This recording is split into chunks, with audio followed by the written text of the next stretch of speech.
In the previous episode, you have learned how Prime Minister Nawaz Shareef was accused of the murder of the army chief and what was its outcome. In this episode, we will tell you what happened when Punjab Police and Rangers have come face to face. In 1993, when President Ghulam Ishaq Khan overthrew the government, Nawaz Shareef did not go to his home, but went to Lahore in train march style. In this connection, the dismissed Prime Minister held the first gathering at the same place, which is called Lal Haveli of Sheikh Rashid. Rashid was praising Nawaz Shareef and kept kissing his forehead. Sheikh Rashid even said that he will call Nawaz Shareef the real Prime Minister of the country, no matter what. Who knew that just 2 decades later, from the same four walls of the same Lal Haveli, the same Sheikh Rashid would call the same Nawaz Shareef a thief, dacoit, and robber. But what to do? Not only in Pakistan, but in the whole world, acrobats like these exists. The first case I handled, who was very arrogant and he had a steel in his neck, who considered anything, the people of Pakistan. I said that before the evening. Prime House will be evacuated. Nawaz Shareef was on the streets, and supreme case of restoration of the assembly was going on in the court. But during this time, a third work was also being done secretly. And that was that President and Benazir Bhutto had planned to topple the rule of Ghulam Haider Wai, the IGI minister in Punjab.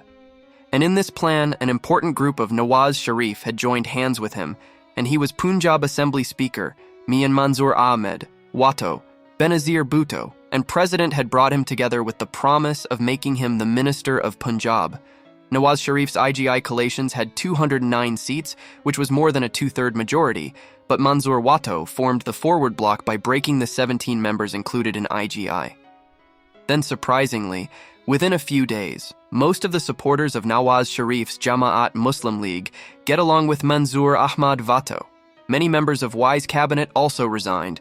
When Manzoor too got the desired authority, he presented no confidence motion against Ghulam Haider Wai. Voting on no confidence motion was to be held on April 25, 1993, and the situation is this. It was said that until yesterday, in the Punjab Assembly, where Nawaz Shareef's support was strong, now only 20 people were standing in his support, whereas around 150 members, including the rest of the members of the Muslim League, joined with Manzoor Watto in such a situation. It was certain to be successful. Ghulam Haider Wai could not remain at the position of Minister of Punjab. It was possible, but the game was about to get dirty. Before the voting, the situation outside the Punjab Assembly was that the Mall Road was blocked and hundreds of policemen were there. Muslim League workers stood alert to deal with any situation. When they tried to move towards the Punjab Assembly, they had to face lathi charge and shelling. The situation inside the Punjab Assembly was such that only 20 supporters of the Muslim League were present. Shareef's cousin was waiting for the voting with full preparation, under the leadership of Jaya Butt. Here the voting started. On the other side, these 20 people pounced on the political opposition. The hall was razed to the ground, and it started raining of kicks and punches from both sides. The members of the assembly even tried to beat each other with shoes and paperweights and chairs. The one who did not get anything, he uprooted the microphone of the assembly and started beating the opposition. The riot continued for about an hour. You will be surprised that during the same riot, the no confidence motion also took place, and it was also accepted. When Ghulam Wai's rule ended, Manzoor Ahmad Watto became the new Minister of Punjab. Benazir, the political alliance of PDA. Not even a single member of the PDA came to vote against Ghulam Haider Wai. Benazir did nothing. She condemned no confidence motion and call it the worst example of horse trading. But there are two evidences which show that President Ishaq and Benazir Bhutto had a hand in this matter.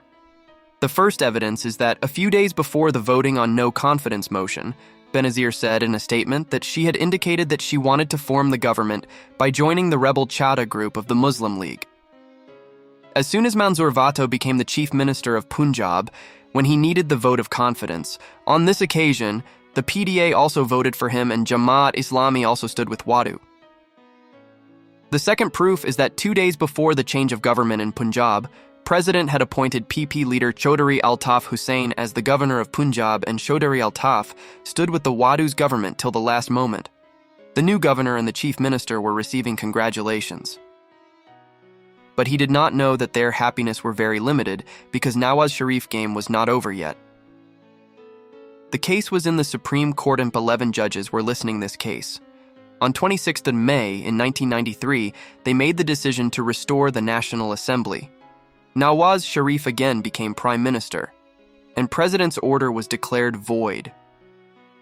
It is said that the head of the bench, Justice Naseem Hassan Shah, called the Chief of Army Staff before the decision and asked whether the assembly should be reinstated. General Kakar said, "Mr. Chief Justice, you should take the decision as per the law, but there is no definite historical evidence of this statement, while Justice Naseem Hassan Shah has been completely denying any influence from the Baron. We were just busy with our work.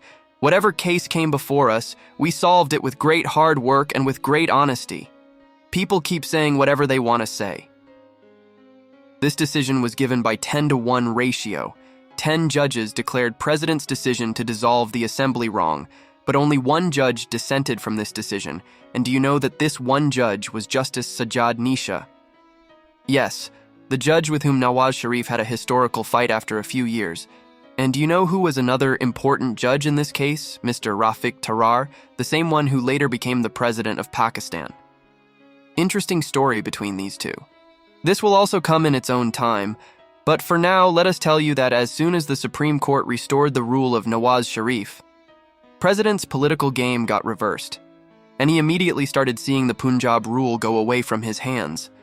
As soon as Nawaz Shareef was restored, Nawaz Shareef started planning to take back Punjab.